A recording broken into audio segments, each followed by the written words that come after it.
Everyone, welcome to SRK's home recipes. ನಾನಿವತ್ತು ಕ್ಯಾಪ್ಸಿಕಮ್ನ ಬಳಸಿ ತುಂಬಾ ಟೇಸ್ಟಿ ಆ್ಯಂಡ್ ಡಿಫ್ರೆಂಟ್ ಆದ ಕ್ಯಾಪ್ಸಿಕಮ್ ರಾಯ್ತಾನ ಮಾಡ್ತಾಯಿದ್ದೀನಿ. ಅನ್ನಕ್ಕೆ, ಚಪಾತಿಗೆ, ಜೋಳದ ರೊಟ್ಟಿ ಜೊತೆ ಸೈಡ್ ಡಿಶ್ ಆಗಿ ತುಂಬಾ ಟೇಸ್ಟಿಯಾಗಿರುತ್ತೆ. ಕ್ಯಾಪ್ಸಿಕಮ್ ರಾಯ್ತಾನ ಮಾಡೋದಕ್ಕೆ ಮೊದಲಿಗೆ ಒಂದು ಕಡೆಗೆ ಎಣ್ಣೆ ಹಾಕ್ಕೊಂಡು, ಎಣ್ಣೆ ಕಾದ ನಂತರ 4ರಿಂದ 5 ಮೆಂತ್ಯ ಮೆಣಸಿನ್ಕಾಯಿನ ಹಾಕ್ಕೊಂಡು ಫ್ರೈ ಮಾಡಿ ಎತ್ತಿಟ್ಕೊತಾ ಇದ್ದೀನಿ. ನಂತರ ಅದೇ ಕಡೆಗೆ ಸಾಸಿವೆ, ಜೀರಿಗೆ, ಕರಿಬೇವನ್ನ ಹಾಕ್ಕೊಂಡು ಸಣ್ಣದಾಗಿ ಹೆಚ್ಚಿಟ್ಕೊಂಡಿರೋ 2 ಈರುಳ್ಳಿನ ಹಾಕಿ ಸಣ್ಣದಾಗಿ ಹೆಚ್ಚಿಟ್ಕೊಂಡಿರೋ ಕ್ಯಾಪ್ಸಿಕಮ್ನ ಹಾಕ್ಕೊಂಡು 2 ನಿಮಿಷ ಫ್ರೈ ಮಾಡ್ಕೊತಾ ಇದ್ದೀನಿ.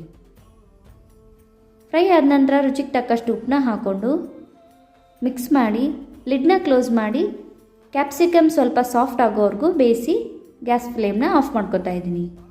ನಂತರ 1 ಕಪ್ ಮೊಸರನ್ನ ಹಾಕ್ಕೊಂಡು ತರಿಯಾದ ಶೇಂಗಾ ಪೌಡರ್ನ ಹಾಕಿ ಕೊತ್ತಂಬರಿ ಸೊಪ್ಪು, ಫ್ರೈ ಮಾಡ್ಕೊಂಡಿರೋ ಮೆಂತ್ಯ ಮೆಣಸಿನ್ಕಾಯಿನ ಹಾಕಿ ನೀಟಾಗಿ ಮಿಕ್ಸ್ ಮಾಡಿಕೊಂಡ್ರೆ ತುಂಬಾ ಟೇಸ್ಟಿಯಾದ ಕ್ಯಾಪ್ಸಿಕಮ್ ರಾಯ್ತಾ ರೆಡಿ.